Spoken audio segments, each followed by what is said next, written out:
Good evening to BQB episode 26, half a year. Hello, Angus. Licky, how you doing, mate? Yeah, good. How are you? Good, pretty good, I Lovely. guess. Middle of the week. Yeah, school night. Doing that. Yeah, What are it's not you? not stopping me though. No, never. What are you drinking this evening? I'm trying to tame a oval. Oh, lovely. Lovely beer. Uh, Everyone knows what they like, but yeah, it's certainly pouring very Belgian-y. Yeah, look at that head. Lovely. Yeah. Well, like I always say, if it's not climbing out of the glass, is it really a Belgian? Yeah, definitely. I am dipping into Humulus lupulus, pernicious weed from Oh, Garage precious Project in sweet. New Zealand. Uh, a beer that I've always loved. I just saw a fresh one in a bottle the other day, and I grabbed it. Um, it's won so many awards over the years. It's spawned a range of varieties. There's a hazy, there's a yuzu. I'm pretty sure it won New Zealand Hottest 100 a couple of times. The name refers to Henry VIII, describing in the 16th century the arrival of hops to England, being a wicked and pernicious weed. Um, it was because they were unfamiliar with the bitterness and not yet knowing that it was really good for preserving and flavoring of beers to come. So, um, great story behind the name. Great beer. It's 8%.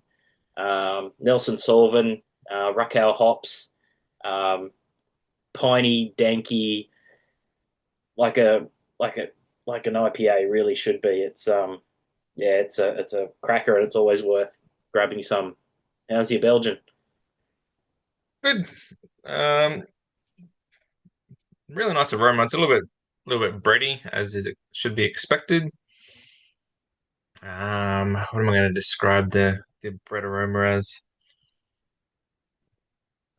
Yeah, it's got that kind of real dank fruit smell about it. So, like not your classic leather or barnyard smell, but real kind of dank, almost rotten fruit. Yeah, Um, I've had it described as stale raisin toast before. Um, yeah, it's there's a real yeah, that sort of bready, yeasty. Yeah, it's a cracker of a beer. oh yeah, really clean ferment. A little bit acidic, a little bit tart. Yeah, it's great, great example. Oh, well, let's crack on to the news. I guess we'll start with the first story about Sober going into voluntary administration. As most of our listeners know, I worked for Sober for a couple of years. I really believed in the story and the product. We really kicked some goals, like being the first non-alc ever to appear in the Hottest 100. Launched a huge campaign to raise money for the Great Barrier Reef. Brewed some cool stuff like the Lion's Mane mushroom beer I did with Peking Duck, the band. Um, really championed First Nations produce and issues. I spoke at BrewCon about the negativity the business faced around being an Aboriginal business and also being a non-alcoholic beer business. Um, it was about having an alternative when you wanted one for whatever reason it was. And there definitely is a market for non-out products, probably larger than a lot of people realize. So yeah, I commissioned the brewery down at Burleigh before leaving over 2 years ago. I just think maybe the dream was too big. It's really disappointing to see, but knowing the business, I'm not surprised at all. The fact that suppliers were still contacting me only 2 months ago was really disappointing. Clinton is a high functioning, very smart man, the owner. I'm sure he'll find some way to keep the brand alive somehow, and that will be with help from administrators. Worrells definitely. Um, yeah, they first Australian non-alc brewery, first Australian non-alc brand. Um, yeah, championing First Nations. Uh, I don't know. Maybe the dream was too big. I'm not sure. Yeah, I was just thinking with the VA pointing to well, who knows, sustainability problems with their business model or whatever the reasons are that they are in VA now. It kind of comes at the same time where there's been a real big increase in breweries offering no alcohol and low alcohol beers. So I've got some of the bigger names. I've got a list here: Coopers, Hawkers, Modus Operandi, Capital Brewing, Hop Nation, Hawks, Heaps Normal, Mornington Peninsula, Nort, and yeah, the big boys have had no low offerings for quite a while, considering their interest overseas kicked off well before Australia's interest in Nolo did. Yeah, it seems really unfortunate. Were they too early to the market? Um, was it market acceptance for an Aboriginal brewery? I don't know. Yeah, there's a bit of that. We definitely were. The socials were awful, and feedback was awful sometimes about being an Aboriginal business that hasn't had no alcohol, even though there's multiple more non-Aboriginal people with alcohol problems in Australia. Um, uh, yeah, look, some people thought the packaging was great. Some people didn't like that story. Um, the the beer that ended up probably being the most successful was the recipe that I developed, being the tropical lager. Um, so it was the first beer that really didn't have any native ingredients in it. Maybe people were unfamiliar with the native ingredients. The costs of those native ingredients were substantial, that probably the consumers didn't realize when they factored into the price of the product. Of course, non-alc's harder to make, um, with more expensive yeasts and a lot more controls, and then of course equipment like pasteurization or CB They use I think Australia's only craft de-alkalizer for their non-alc. Um, so it's um, that having those First Nations ingredients that we were sourcing from First Nations farmers where we could, and people who stood for the right things. You're talking ingredients that the native ingredient could be more than double or triple the time the cost of your base malt, hops, and your water and all the other ingredients put on top just for that native ingredient. So look, I don't know if it'll survive. I hope it will. The brand will, survive in some way. Like I said, I got along well with Clinton. I thought he had a really good story, and yeah, it's sad to see. It's another chapter. Some of the press that came out still featured my ugly mug, which I thought was a bit funny considering I left the business, years ago. But yeah, look, I don't know. Spinifex in WA is probably the next biggest brewery that champions First Nations, as well as Jarraboy, who does a lot of contract brewing. But I think there's something to it that people have a bit of stigma around it, which is really unfortunate, and I don't think it should be there. And I think we can do better. But yeah, and that's my 2 cents. I'll watch the story. I'm a bit sad. I worked really hard to change perceptions and really champion the brand. So it's still got a big chunk of my brewing career and life, and I hope something can come out of it. But in saying that, I'm not surprised still. Yeah, and I wonder if also part of the problem, the Australian beer drinker gets absolutely beaten around the head with the fact that some rude percentage of their beer is due to excise, and so the assumption is that no alc and low alc don't have that excise problem, and Yeah, so then the price should be cheaper, right? There's no alcohol in it, there's no excise. We get beaten around the head that excise is the a major contributor to the cost of a beer. So shouldn't it be cheaper? but there again, like there's so many breweries that we love and enjoy that don't reach that cap as well. They for production. Ones that we've championed around here, they don't reach that production, but they cost themselves as they were paying excise. So they're actually probably quite profitable at the moment because they're under that cap of literage. But like I said, again, people didn't understand why non-alc cost more, but they didn't realize like the yeast. At one stage, we were getting a yeast that was cryo shipped from Belgium, I think it was Belgium. I think it was Belgium. Yeah, it was cryo shipped and had to be in a cryo freezer, and then it has to be in a water bath before it's pitched, and then you can't non-alc yeast you can't propagate, so you can't build it up like a lot of breweries have their own house strain, and they can propagate yeast over and over again. This was shake and bake. It was really the one contract that we had. It was you paid per literage that you actually produced. You didn't pay for Yeah. the yeast, so a lot of complications there. And then again, of course, no, you can't have it on tap. Your bulk sales are gone. There was probably not a single day where I wasn't asked if they could have sober on tap, but logistically, you can't do it. There is a couple of breweries in the UK that do it, but they pay to go and get the lines cleaned and do ATP tests on those lines every day. And you can't have it on glycol because it will freeze because there's no alcohol in it. So yeah, there's lots of things with that. So look, non-alc's tough. There's a market for it. I think it's only packaged. I think you'll see a lot of it retail still. Most bottle shops will have, a door or half a door of non-alc beers.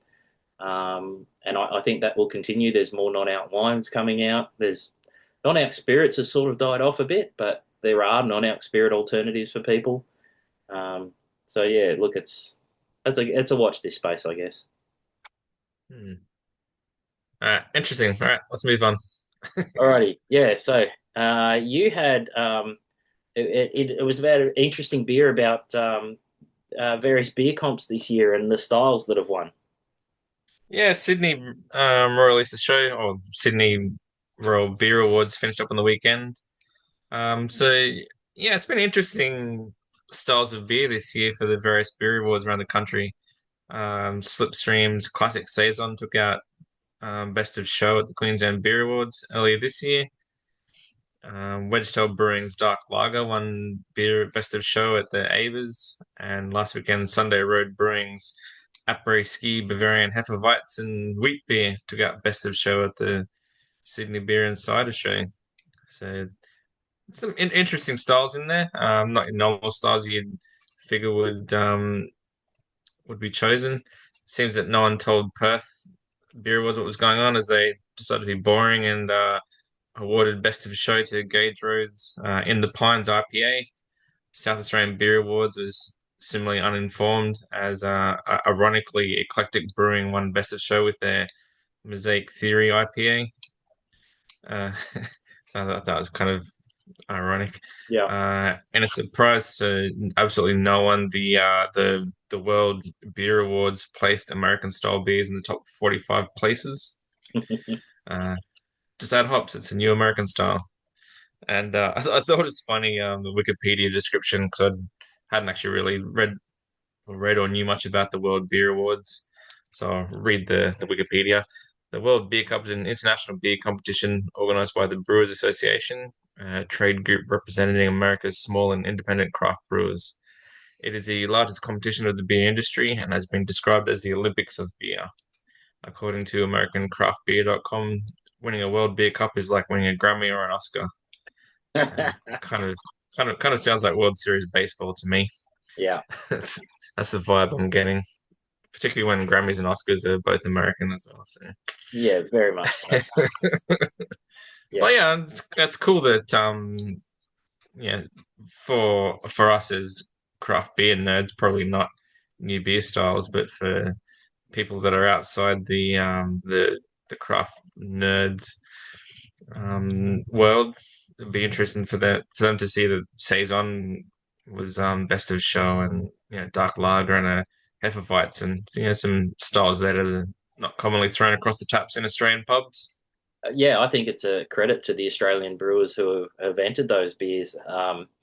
Uh, of course, the judging criteria for those styles is great, but it's refreshing to see, some of these more traditional styles, pop their head through.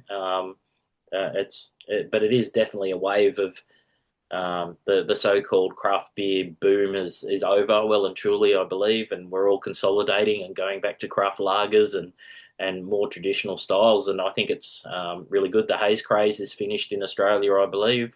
The US is just on a or is still on their haze craze, which is odd because we're usually a couple of years behind them. I think we've done the opposite there, so it'll be really cool to see what happens next.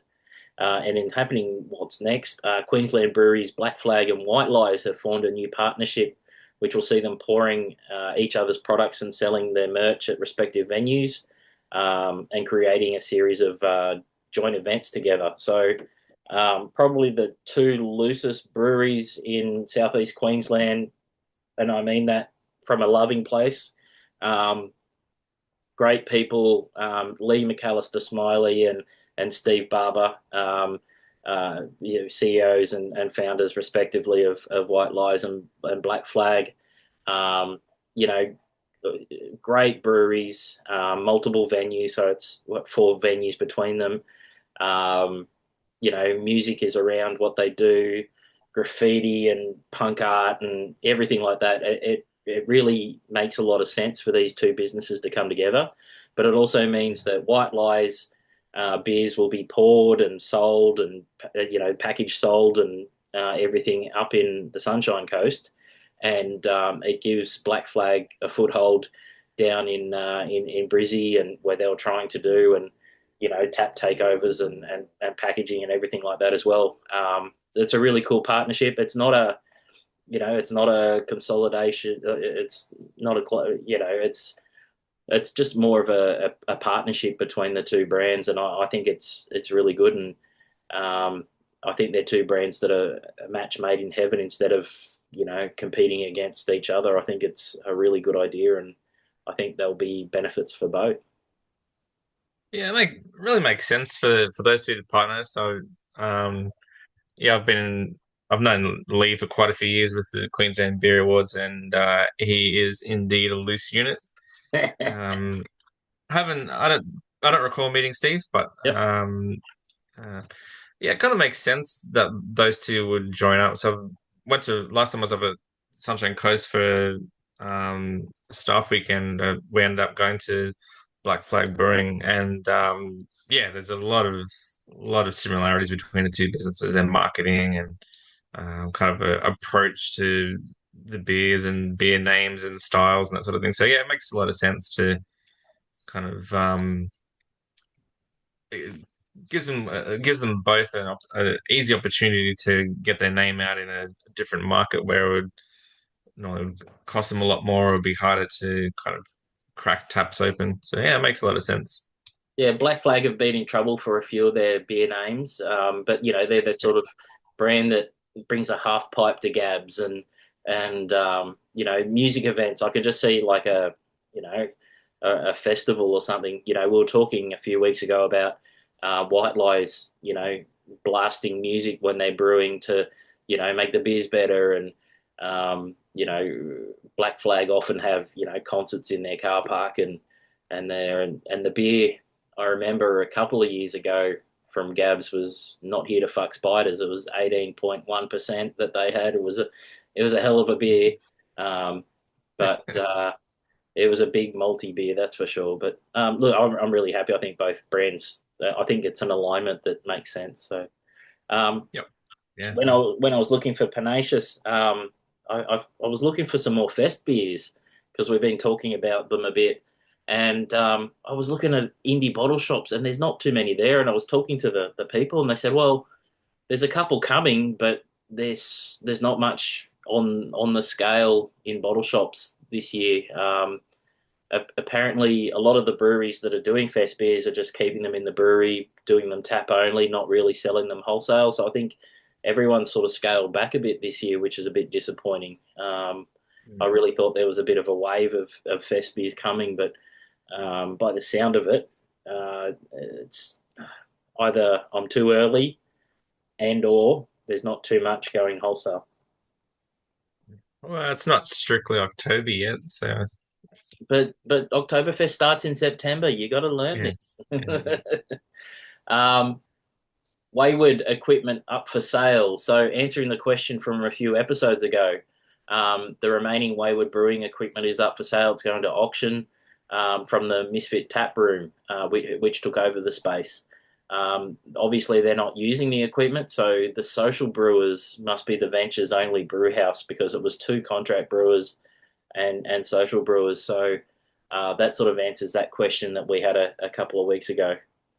Uh, my next one is the fresh as fucking fuck shirts and caps are now on sale from Lockie in South Australia. The FAF shirts and caps, the design is pretty cool. I've bought a shirt. The postage was a bit nasty, but I'm happy paying the money for the shirt. Another Black Brewery T-shirt is exactly what everyone needs, um, but it's going to fund the ingredients for the first FAF beer. So I'm really looking forward to that. But a note to all breweries: let's do some polo tops. I wonder if anyone can do that because we'll wear them out more often. Um, Black T-shirts seem to be a staple in every small craft brewery, and I think we can do better. Yeah, I wonder if Lockie's missed a marketing opportunity by not making the shirts my space, eye bleedingly intense. Oh, yeah, if it was like the website, we'd all be in hypercolors, wouldn't we? Yeah, But it's got a really cool slogan on the back of the shirt. Of course, it's a corduroy cap. Of course, it has to be. But um, I'm really, I bought the t-shirt more as a sort of a fundraising thing, but it's a cool shirt. So look, if you're interested, jump onto fafbeer.com.au and have a look. No, this is not sponsored. Thanks, Lockie. thanks for nothing. Hey, thanks for Thanks for nothing. nothing. Oh no, it's not like that at all. Um, but I'm keen to try the beers that this has funded, um, which I'll also have to buy. Um, Heads of Noosa have released a pale bock. They've been teasing us for a couple of weeks. I actually thought it was going to be a Vienna lager, but ends up being a pale bock. So it's a strong lager. Bock obviously means strong. 6%, but it's a bit lighter than it looks, with a lot of malt coming through. So it just sounds like a nice strong lager with a lot of malt backbone, but it's still quite light and effervescent. So, yeah, I'm keen to try that when I get my hands on it. Well, That's for sure. their normal bock is an absolute belter of a beer. So, Yeah, if they've worked out a way to pale that down and still maintain the maltiness and the yeah, richness of that beer, it'll be a cracker. yeah, yeah. They are probably the second lager kings in Queensland for sure. Yeah. But yeah. Um, and Fick and Zero Fox have released a Kolsch for Oktoberfest, and I will definitely have to pop up and try this one. It sounds and looks brilliant. Um, they said it's like sipping Kolsch on the top of the Kölner Dom, and I popped a picture in the socials of me standing at the top of the Kölner Dom, and I really wish I had a Kolsch while I was up there, but after I think it was 700 steps, probably not. I waited till I get down, but I love Fick. It's just the quality of beers that comes out of that, that brewery, and great people, great food. We've mentioned it a few times here before. I think Anna gets sold on the food at Yeah. Fick. Yep. Yeah, it is. Yeah, I wish we had more Fick down this way, but I'll definitely have to make a field trip up and visit the legends up there at Fick. Yeah. Field trip or a motorbike trip? Motorbike trip, it'll be a taster and then a 6 pack in the saddlebags. Yeah. Yeah. Yeah, Yeah, yeah, it's an yeah, unfortunate thing. yeah. Yeah, So, I've got a lot of love for Vic. They very very very similar to Maddock on the Gold Coast, where their beers are straight down the center of Belgian styles. Well, what the Belgian styles can be. They're yeah, just really well made beers, really approachable. Nothing crazy, really solid every time. You know, you're gonna get a solid beer when you go there. and perfect, like really well executed traditional style. Um, Sort of that, like the front of the house is a Queenslander, like the front of so you go, what's going on here, and then it builds around the back. But there's something personal about that space that a lot of places don't have. You feel like your family when you walk in there. I don't know. That might just be me. Yeah, well, it's not in the middle of a big massive industrial estate. I mean, it is surrounded by industrial buildings, but there's like I think there's kind of two buildings across the road and then nothing next to it. But you don't drive for like 2 minutes into an industrial estate in the middle of nowhere where there's no other cars. Like, it's off a busy road. Yeah, Um, so and it's the like train line's not too far away. yeah, so you don't have that feeling of like, where the hell am I? Like, Yeah, there's nothing else around. So that's what it's got going for it as well. And Anna is a bit bored of the whole kind of industrial estate brewery thing. yeah, So yeah, it's an easy sell that one when we're on the north side. definitely. Did you have any more beer news? I don't think I did. Let me check my iPad. No, that's all I had. Alrighty, so opening Bledisloe this weekend. Yeah, this is going to be an interesting game. We are up against a 39-year losing streak against the All Blacks at Eden Park, and that's a record that the All Blacks will be absolutely desperate to not lose. They've lost a few records in the last 2 or 3 years, and this one would be a massive one for them to lose, and would continue to pile pressure on Scott Robertson. New Zealand don't tolerate the All Blacks losing, and even more so to Australia. So there would be absolute howls of outrage throughout the country if the Wallabies managed to crack that nut and topple the All Blacks at Eden Park. Uh, Do you that think being they're a said, chance? uh, look, I think Yeah, Australia is a solid team. They've got a little bit of depth in most of the positions, apart from 5'8" and fullback. So this weekend we lost Robbie Valentini, which is that's a big loss for the forwards. He's a big physical guy, bends the defensive line, big carries. And I think that Australia should just cancel the fullback position and we'll just have three wingers because Andrew Kellaway's gone down to an injury now. So another fullback who's injured and out of the game. So they've got Max Jorgensen moving across from the wing to fullback. So apparently he played a lot of his junior rugby at fullback and was playing fullback for I can't remember which club he plays for. mm, Western Force maybe. yeah, Uh, so I think that'll be really interesting to see him there. He's very good under the high ball, so he should be pretty safe. And he's a very dynamic player. And at fullback, generally in rugby at fullback, you get a lot more opportunity to involve yourself with the ball. So he's my pick of players to watch this weekend. Jorgo. it's a tough call going into that position against the All Blacks at Eden Park in a Bledisloe. Like Yeah, it's sink or swim, definitely.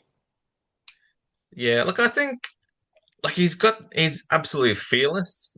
Um, and he's pulled off some outrageous chasing of box kicks and plucking balls out of the air and scoring tries, like just some outrageous stuff. So he's obviously very confident under kicks. So I think he should be pretty safe at fullback, um, just as long as he is able to maintain his confidence. And yeah, I think he's a player to watch Yeah, this lovely. weekend.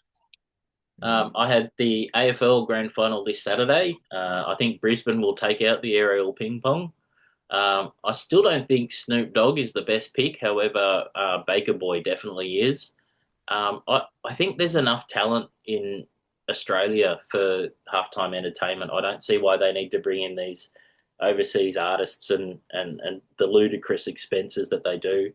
Like the NRL has Teddy Swims, which been seems a bit closer to the demographic, but I think they should probably be using like the Hilltop Hoods, considering they're using one of their songs off their new album for the finals ads. I don't understand why we have to have these big international acts that you know don't have anything to do with us or the sport. I like Snoop, but I don't think it matches AFL. Yeah, is it someone that the AFL should be aligning themselves with? Is Not by the is that sounds of it. their target market? No, and Really? half the songs would have to be edited anyway. So it's not yeah, family friendly. I don't know. Mm. Yeah, F1. it's a bit So strange. yeah, F1. So Baku was a fizzer for my predictions, with Verstappen claiming a Grand Slam and Oscar crashing out. It was really cool to see Carlos Sainz win with a podium for Williams. But probably the funniest thing I've seen regarding the whole race was the fact that Oscar overtook more cars before crashing at turn five than Lando did the whole race. Um, Yeah, I must admit I haven't watched the race yet, so yeah. might do that after the potty. Um, yeah, I'm just wondering whether my meme about Oscar needing to hit the wall to make it fair because Lando hit it was predicting the future. Yeah, I think you did called it, and I laughed at that. That was brilliant. no, is McLaren watching our Facebook group for strategy decisions? Have we cracked the F1 market? No, Um, the answer to those questions is no. no, no, they don't care. I think we've had under 300 plays on YouTube, so I don't think there's too much following us from Milton from the headquarters of their of McLaren. Next up, I had League. So Canberra failed. So I don't know. It's probably going to be a Penrith Storm grand final. I don't think the Sharks or the Broncos will get up.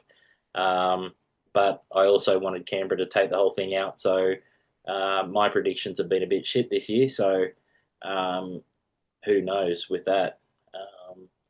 And next week I will be in Townsville, so I don't know if I'm going to be able to do the call and the potty. It depends on the Wi-Fi up there and technology. But if we do miss, please keep in touch with the Basement Quality Banter Facebook group page. We've got 164 members on there, and give us a lot of shit posting and anything you want, question, queried, anything like that. Let us know. Did you have anything else, Angus? No, No. that is me done. Alrighty, folks. Thank you very much for listening to our dribble or watching our ugly mugs on YouTube. And we will see you in a fortnight. Yep. Bye.